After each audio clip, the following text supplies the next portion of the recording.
আপনি যে জমিতে বাস করছেন সেই জমির না আছে কোনো কাগজ, না আছে কোনো রেকর্ড। দীর্ঘদিন ধরে আপনি দখল করে বাস করছেন। আপনি সেই জমির ওয়ারিশ সূত্রেও মালিক নন, বা আপনি রেকর্ড সূত্রেও মালিক নন, বা দলিল সূত্রেও মালিক নন, কিন্তু আপনি চাইছেন একটি বৈধ কাগজ করতে।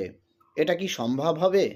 দেখুন, সম্ভব কি সম্ভব না যদি আমরা একটু আলোচনা করি, জাস্ট ছোট্ট করে আলোচনা, তাহলে বলতে হয় প্রথমত কয়েকটি বিষয় রয়েছে, সেই জন্য কিছুটা সম্ভব হলেও হতে পারে। মানে 97% সম্ভব নয়, 3% সম্ভব। সেটা কি করে সম্ভব বলছি। 1 নম্বর, সম্ভব হবে যদি সেই জমিটা খাস জমিতে রূপান্তরিত হয়।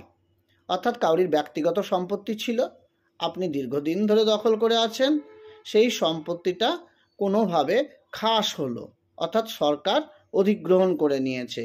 এরকম যদি হয়, তার উপরে আপনি যদি বাস করেন, তাহলে সেই জমিটার পাট্টা পাওয়ার জন্য আপনি সরকারের কাছে আবেদন করতে পারেন।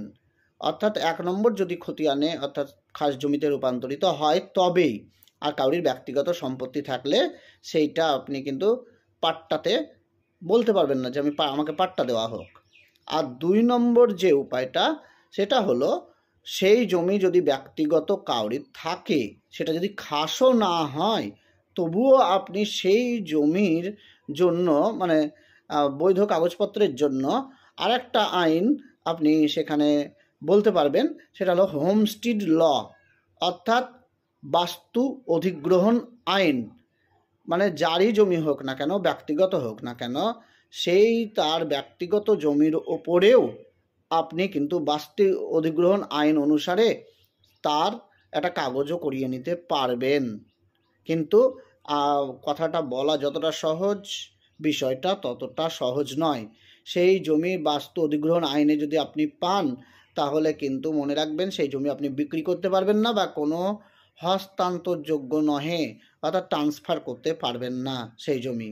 এটা কিন্তু একটা ফ্যাক্ট বাস্তু অধিগ্রহণ আইনে। এইভাবে আপনারা কিন্তু কাগজটা করিয়ে নিতে পারেন। আর একটা কি, আপনি বর্গাদার হিসাবে সেখানে থাকতে পারেন, রেকর্ডের মন্তব্যের ঘরে লেখা থাকবে, সেটাও হতে পারে কারোর ব্যক্তিগত সম্পত্তির ওপরে। এই আইনগুলো আমাদের থেকে গেছে। এই আইনগুলোর কিন্তু অনেক মিসইউজ হয়। এই আইনগুলো অনেকে নিজের খারাপ উদ্দেশ্যে ব্যবহার করে। অনেক এগুলো ভালো উদ্দেশ্যে করার জন্য করা হয়েছিল আইনগুলো, কিন্তু এই আইনগুলো এখনো পর্যন্ত